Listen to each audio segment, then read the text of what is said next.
Catur adalah salah satu jenis olahraga yang dimana olahraga ini terfokus menggunakan otak dan strategi dibanding olahraga lain yang umumnya menggunakan kekuatan fisik. Akhir-akhir ini, Indonesia dikejutkan dengan skandal catur internasional di mana terjadi kisruh di dalam aplikasi catur online yang melibatkan Godam Chess versus Dewa Kipas alias Padadang. Bahkan masalah ini membuat the father of YouTube Om Deddy Cahyadi menggelar siaran langsung pertandingan catur antara Grandmaster Iren versus Dewa Kipas. Pertandingan ini juga memecahkan rekor live streaming dengan penonton terbanyak dan ini juga menjadi sejarah dalam dunia catur khususnya di Indonesia. Di sini BM Movies tak membahas tentang pertandingan tersebut, melainkan akan membahas sebuah film yang menceritakan tentang seorang legenda Grandmaster catur dunia bernama Bobby Fischer untuk menambah wawasan kita dalam hasanah percaturan duniawi. Sebelum itu, mari biasakan tekan tombol subscribe sebelum menonton agar channel BM Movies dapat berkembang dan terus berkarya menghasilkan konten alur film untuk menemani kalian semua, oke? Karena sudah bertele-tele, langsung saja kenakan headset, matikan lampu, keraskan volume dan yuk tonton.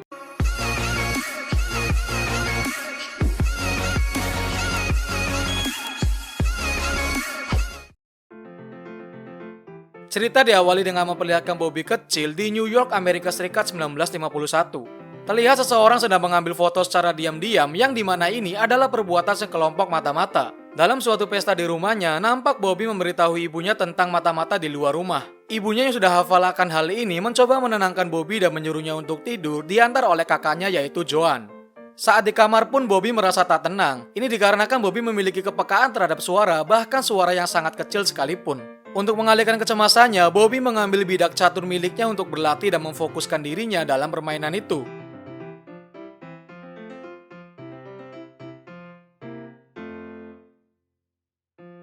Suatu hari Bobby diundang ke sebuah gereja yang juga terdapat klub catur karena kemampuan Bobby kecil ini sudah terkenal seantero kota. Dia diajak bermain catur bersama Carmen Negro, salah satu pemain catur urutan ke-25 di kota New York. Mereka pun bermain catur tingkat tinggi walaupun Bobby masih seorang anak kecil. Permainan ini berlangsung alot, bahkan tak diduga oleh Carmen sendiri. Di sini juga diketahui bahwa Bobby sangat benci dengan hasil draw atau seri dalam suatu pertandingan. Waktu pun berlalu hingga ibu dan kakaknya merasa bosan menunggu. Dan akhirnya Carmen mampu mengalahkan Bobby kecil dalam waktu yang cukup lama. Jika seri saja Bobby tak suka, apalagi jika kalah. Hal ini membuatnya menangis. Namun Bobby masih sempat menganalisa permainannya bersama Carmen.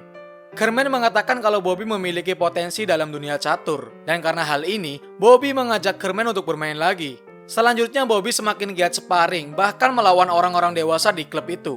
Hingga tak terasa kini Bobby beranjak remaja. Dia bahkan mengalahkan top Grandmaster catur Amerika dan menjadi juara termuda di kejuaraan catur tingkat nasional Amerika. Meskipun sudah menjadi pemain catur yang hebat, Bobby masih tetap belajar melalui buku catur yang dibuat Grandmaster Internasional saat itu. Saat keluar dari perpustakaan, dia masih saja dimata-matai oleh pihak yang belum kita ketahui. Saat di rumah pun, dia merasa terganggu dengan suara perbincangan ibu dan pacarnya. Dia tak suka setiap malam terganggu oleh suara ibunya yang sedang bercinta. Dia bertanya tentang keberadaan ayahnya, namun sang ibu masih menyembunyikan itu. Get the out of here. You want go back to Moscow with your commie friends. Terungkap sudah kenapa keluarga mereka dimata-matai. Itu terjadi karena ibunya berasal dari Moskow, Rusia, yang dimana pada saat itu sangat bersih tegang dengan Amerika karena paham komunismenya. Karena Bobby butuh keheningan, dia pun mengusir ibu dan pacarnya dari rumah. Keesokannya Bobby bermain catur di taman kota. Lalu datang Joan kakaknya yang khawatir akan kondisi Bobby yang tak pulang ke rumah. Ibunya juga sangat mengkhawatirkan Bobby, dan ibunya pun mengalah untuk pergi dari rumah agar Bobby mendapat ketenangan di rumahnya. Dengan berhati sangat keras, Bobby akhirnya mendapat gelar Grandmaster catur termuda dalam sejarah dunia. Well, I want to play the Russians. They're the best in the world, and I'm going to beat them all. Saking jagonya, Bobby dapat mengalahkan 10 pemain catur dalam waktu yang bersamaan. Hingga tak terasa Bobby sudah tumbuh dewasa. Kini Bobby diperankan oleh Tobey Maguire, sang Peter Parker dalam film Spider-Man. Pada 1962 di Bulgaria, Bobby akan mengikuti kejuaraan catur internasional pertamanya. Hingga di suatu match, Bobby merasa terganggu dengan suara-suara yang terdengar saat dia menunggu lawannya untuk bergerak. Dia pun pergi meninggalkan kejuaraan itu dikarenakan Bobby merasa dicurangi. Orang Rusia mencoba mencari hasil imbang yang dimana itu adalah sesuatu yang sangat dibenci oleh Bobby. Karena hal ini membuat Bobby sangat marah dan meminta dirinya direkam oleh awak media. The Russians are cheats. Everybody knows what's going on. The corrupt Federation does nothing to stop it. I don't just quit this tournament. I am quitting chess. Kermain masih mencoba membujuk Bobby agar mau kembali ke pertandingan. Namun Bobby yang sangat terobsesi menjadi juara dunia catur termuda ini benar-benar sangat marah dengan apa yang terjadi dalam kejuaraan ini. That's over now. They stole it from me, Carmine. They took it. That was today. Today. Bobby ke perpustakaan untuk meminjam buku catur karangan Spassky yang saat itu menjadi juara dunia. Saat keluar dari perpustakaan, dia masih dimata-matai oleh pihak Amerika. Dan benar saja, Bobby menjadi salah satu yang ditengarai terhubung dengan jaringan komunisme di Amerika saat itu. Suatu hari saat di taman, Bobby dikunjungi oleh seorang pengacara bernama Paul Marshall. Pemain catur Uni Soviet akan datang ke Amerika untuk mengadakan pertandingan catur persahabatan. Namun di sisi politik, sebenarnya itu adalah upaya Uni Soviet untuk mengejek Amerika melalui olahraga catur. Untuk menjaga harga diri bangsa Amerika, Marshall membujuk Bobby untuk ikut bergabung dalam pertandingan catur itu karena memang hanya Bobby yang dapat diandalkan untuk melawan pemain terbaik Uni Soviet. Dia juga akan berusaha memenuhi permintaan Bobby agar mau mengikuti turnamen itu. Singkat cerita, Bobby mau mengikuti turnamen itu. Salah satu syaratnya adalah dia ingin ditampingi oleh pendeta bernama Bill yang dulunya pernah mengalahkan Bobby dan juga Spassky. Saat bertemu dengan Bill, Bobby tanpa bertele-tele langsung memberagakan strategi catur yang seharusnya dilakukan Bill di pertandingan kekalahannya. Holy shit. Hey, I didn't know a priest could use bad language. Singkat cerita, datanglah Spassky di California dan dia akan menginap di hotel yang mewah. Sedangkan Bobby, dia hanya menginap di hotel biasa karena hanya mengandalkan uang dari donatur. Karena hal ini dapat mengganggu persiapan, Bobby pun menolak untuk tinggal di hotel itu.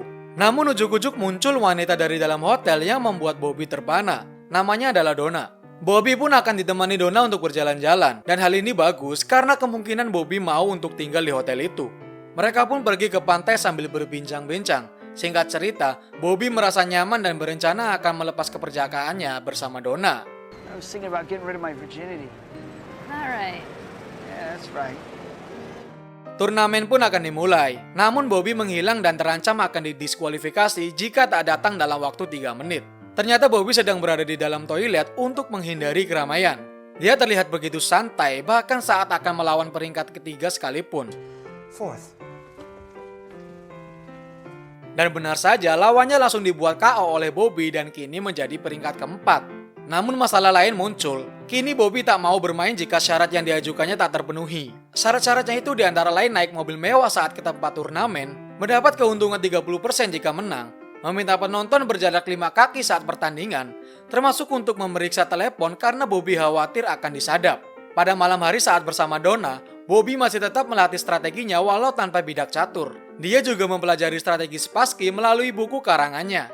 Hingga hari itu pun tiba, sampailah Bobby di partai final melawan Spassky. Dia pun bertemu dengan Spassky, sang juara dunia saat itu. Karena catur juga tentang perang mental, Bobby belum cukup kuat melawan Spassky dan akhirnya hanya bermain seri. Namun Bobby yang sangat benci akan hasil seri, dia pun pergi dari turnamen itu dan ini membuat Marshall sangat kesal. Bobby pergi ke pantai untuk merenung. Dia masih menganalisa permainan Spassky dengan sangat detail. Hingga tak terasa dia semalaman di pantai sampai tertidur. Paginya dia melihat Spassky yang berenang di pantai. Bobby berteriak merasa jika dia diikuti oleh Spassky. Namun karena Spassky orang yang elegan, dia pergi begitu saja dan tak memperdulikan sangkaan Bobby. Selanjutnya Bobby mengikuti turnamen internasional dan berhasil mengalahkan pemain dengan peringkat kelima di dunia. I feel good. These guys didn't offer me much competition. Hal ini menjadi ancaman tersendiri bagi pihak Rusia, karena kedikdayaannya dalam dunia catur perlahan dihantam oleh seorang anak muda bernama Bobby Fischer dari Amerika. Hal ini membuat Bobby merasa jika dirinya terus diikuti dan menyangka kalau dirinya disadap oleh intelijen. Bobby juga mulai mendengar teori konspirasi mengenai perang ideologis khususnya Amerika dengan Rusia. Karena juga dijelaskan dalam film, jika catur pada saat itu juga menjadi senjata ideologis yang digunakan Rusia dalam perang dinginnya dengan Amerika. Hal ini diperkuat saat Marshall bertemu dengan Joan, di mana Joan mengatakan jika Bobby mengalami masalah mental yang dapat terlihat dari surat yang dia kirimkan. Hal ini juga diiyakan oleh Marshall karena kini Bobby bermain catur bukan untuk mencari gelar, melainkan Bobby bermain untuk kepentingan yang lebih daripada itu atau dapat kita simpulkan adalah perang ideologis. Kini Bobby pun semakin menggila untuk menutupi hak privasinya dari mata-mata. Ditambah lagi Bobby berhasil melaju ke partai final bertemu dengan Spassky yang dimana ini akan menambah kecurigaannya pada pihak intelijen Rusia. Hingga saat di mobil, Marshall tak sengaja mengatakan jika dia telah menemui Joan tanpa sepengetahuan Bobby. Bobby merasa jika Marshall juga menjadi mata-mata bagi dirinya dan hal ini membuat Bobby kesal dan marah pada Marshall. Dia pun keluar dari dalam mobil, namun Bill mencoba menenangkan Bobby dengan mengalihkan perhatiannya pada permainan catur. Singkat cerita, sampailah Bobby pada partai final catur dunia, dan ini adalah pertama kalinya orang Amerika berhasil mencapai partai final dalam turnamen catur internasional. Hal ini membuatnya sangat terkenal, bahkan dia juga diidolai oleh kalangan artis waktu itu. Popularitasnya sangat cemerlang dan bahkan dia juga masuk ke acara reality show dan juga menjadi cover majalah. Hal ini tentu saja membuat ibunya bangga atas prestasi yang Bobby raih. Namun masalah mentalnya masih terganggu. Ditambah setiap hari dia mendengar radio yang berisi teori konspirasi yang dibuat Amerika untuk Rusia dan Yahudi. Kini Bobby mengalami star syndrome, yang dimana Bobby tak mau bermain jika keinginannya tak dipenuhi oleh panitia turnamen. Hal ini membuat Bill sangat kesal, karena usahanya untuk membantu Bobby menuju gelar juara dunia kandas oleh Bobby sendiri yang gila akan uang. Maka dari itu Bill memilih untuk meninggalkan mereka karena sudah tak satu pemikiran di dalamnya. I really got nothing to prove. Singkat cerita, Bobby jadi untuk mengikuti partai final dengan segala macam syarat yang dia ajukan. Namun saat di bandara, dia langsung ditodong oleh segerombolan wartawan. Hal ini membuat Bobby marah karena dia memang tak mau ada wartawan yang meliputnya. Dan Bobby pun pergi dari bandara itu meninggalkan Marshall seorang diri. Benar saja, Bobby tak hadir dalam acara pembukaan final turnamen di Islandia dan beritanya menyebar di seluruh dunia. Bahkan kini rumah Joan kakaknya juga tak terlepas dari para wartawan yang mencari info keberadaan Bobby. Dan pada malam harinya, Bobby menelepon Joan. Bobby mengatakan jika dia sangat takut dengan mata-mata Rusia yang akan menghabisinya. Dia merasa akan dihabisi dengan cara apapun, termasuk dengan meracuni makanannya. Bahkan dia sudah meminta penjagaan pada pemerintah Amerika, namun ditolak padahal Bobby sudah membuat negaranya bangga. Karena Bobby memiliki pendengaran yang sangat peka, dia mendengar sambungan teleponnya telah disadap. Dia juga merasa di luar kamarnya terdapat beberapa orang yang siap untuk menyergapnya. Dia pun sangat ketakutan pada saat itu. Namun ternyata itu hanyalah Marshall yang mengabari jika ada donatur yang mendukung Bobby untuk bertanding. Kemudian Marshall menelepon seseorang untuk mengabari keberadaan Bobby. Hello, this is the worst chess player in the world calling the best chess player in the world. We just want you to know the president and I, and we are thrilled that you will be going to Iceland to play for the USA, Bobby. Karena semua dukungan ini, Bobby pun bersedia untuk kembali bertanding di laga final. Kini mereka naik pesawat melalui jalur belakang untuk menghindari keberadaan wartawan yang akan membuat Bobby merasa terganggu. Berita ini pun disiarkan di TV dan membuat semua orang Amerika sangat bangga dengan kembalinya Bobby. Sampailah Bobby di Islandia. Dia akan menginap di suatu desa terpencil untuk memberikan rasa tenang pada Bobby. Hingga akhirnya Bill kembali menemui Bobby untuk bergabung dan menemaninya dalam turnamen ini. Of a 15-round heavyweight prize fight. Sampailah pada hari pertandingan, namun hanya nampak Spassky yang hadir di arena tanpa adanya Bobby. Namun ujuk-ujuk Bobby datang dan hal ini membuat riuh penonton pecah. Pertandingan dimulai dengan Bobby yang mendapat warna hitam dalam ronde pertama. Pertandingan berjalan normal dengan didampingi Bill dan Marshall pada tribun ofisial. They're playing a variation on the Nemzal. A draw would be fine for our side. Namun ujuk-ujuk Bobby mulai terganggu dengan suara yang terdengar di arena itu.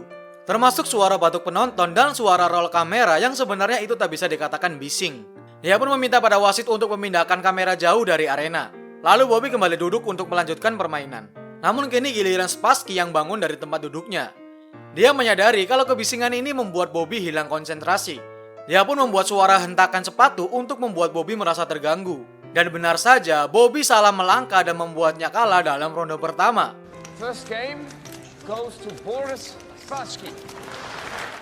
Bobby pergi meninggalkan arena disusul Bill dan Marshall untuk menenangkannya. Hingga mereka tiba di ruangan pingpong, Bobby merasa jika tempat itu sangat hening dan cocok untuk bertanding. Di rumah Bobby pun marah-marah. Dia merasa jika Federasi Catur tak menepati janjinya untuk memberi ketenangan saat bertanding.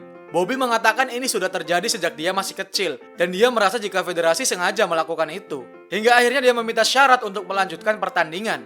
Dia hanya mau pertandingan dilangsungkan tanpa kamera dan penonton atau dia tak akan hadir dalam pertandingan selanjutnya. Dan benar saja, keesokan harinya Bobby tak datang dan membuat Spassky menang WO pada ronde kedua. Hal ini menjadi pemberitaan internasional karena ini sangat mengecewakan bagi pecinta catur di seluruh dunia. Bobby kini semakin cemas. Dia merasa Rusia masih menyadapnya. Dia pun membongkar semua benda di kamarnya untuk mencari alat penyadap yang bisa saja sudah dipasang. Dan betapa kagetnya Marshall ketika masuk mendapati semua barang hancur termasuk telepon. Padahal Presiden Amerika mencoba menelepon Bobby sebanyak 3 kali. Marshall pun memohon agar Bobby kembali ke pertandingan. Namun Bobby dengan segala kecurigaannya menyangka jika Marshall adalah mata-mata KGB atau CIA. Are you serious? Spassky di kediamannya, ternyata dia juga merasakan apa yang Bobby rasakan. Spassky juga tahu kalau dia selalu disadap dimanapun dia berada. Asistennya pun datang untuk menenangkan Spassky. Dia tak mau menang dengan cara yang tak elegan. Hingga akhirnya Spassky menyetujui untuk bertanding di ruangan pingpong bahkan toilet sekalipun. Ronde ketiga pun dihelat di ruangan pingpong dengan hanya 3 orang dan 1 kamera. Pertandingan ini pun disiarkan langsung di seluruh dunia. Semua berjalan normal di awal pertandingan. Namun dalam pergerakan pembuka, Bobby melakukan gerakan yang tak pernah dia lakukan sebelumnya. Hal ini membuat semua orang bingung, termasuk Spassky karena strategi yang dia persiapkan mentah di awal pertandingan. Bobby memberikan kudanya dan berharap Spassky akan memakannya. Strategi yang dilakukan Bobby membuat para pengamat terkagum-kagum padanya. Kini Bobby bisa dikatakan unggul dalam permainan itu. Dan akhirnya Bobby pun memenangkan ronde ketiga dan membuat banyak orang senang dengan hasil ini.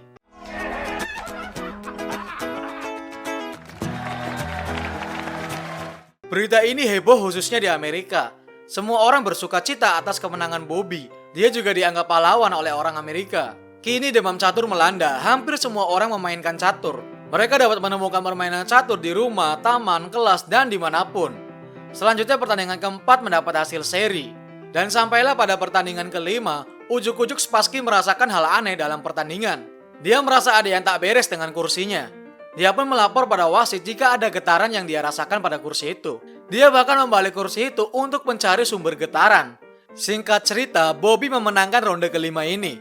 Dan setelah di-scan, ternyata ada lalat yang terjebak dalam kursi Spassky. Dapat diartikan bahwa ternyata Spassky juga memiliki kepekaan suara yang sama dengan Bobby. Dan ternyata mereka memiliki masalah yang sama dengan pendengaran.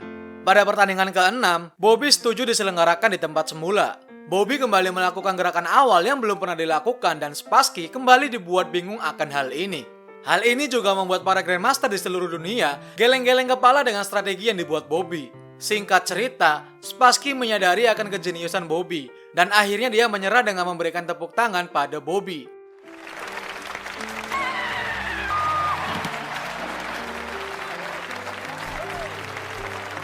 Kemenangan pada ronde ke-6 ini membuat seluruh pendukung dan keluarga Bobby sangat bahagia. Namun berbeda dengan Bobby, dia merasa aneh dengan segala hal yang terjadi dan pergi dari arena pertandingan. Ketenarannya ini pun tak lantas membuatnya bahagia. Diinformasikan di akhir film, Bobby mengalahkan Spassky dengan skor akhir 12,5 melawan 8,5. Ronde ke-6 sampai saat ini masih dinobatkan menjadi pertandingan terbaik dalam sejarah catur dunia.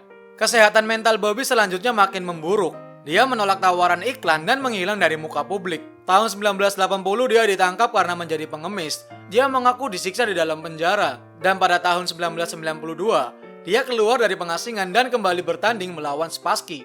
Pertandingan itu dianggap menghina Amerika sehingga pemerintah mengeluarkan perintah untuk menangkapnya. Akhirnya dia mendapat suaka di Islandia pada tahun 2005. Bobby meninggal pada tahun 2008 di Islandia. Dan hingga saat ini, Bobby Fischer akan selalu dikenang sebagai Grandmaster catur terbaik dunia sepanjang sejarah.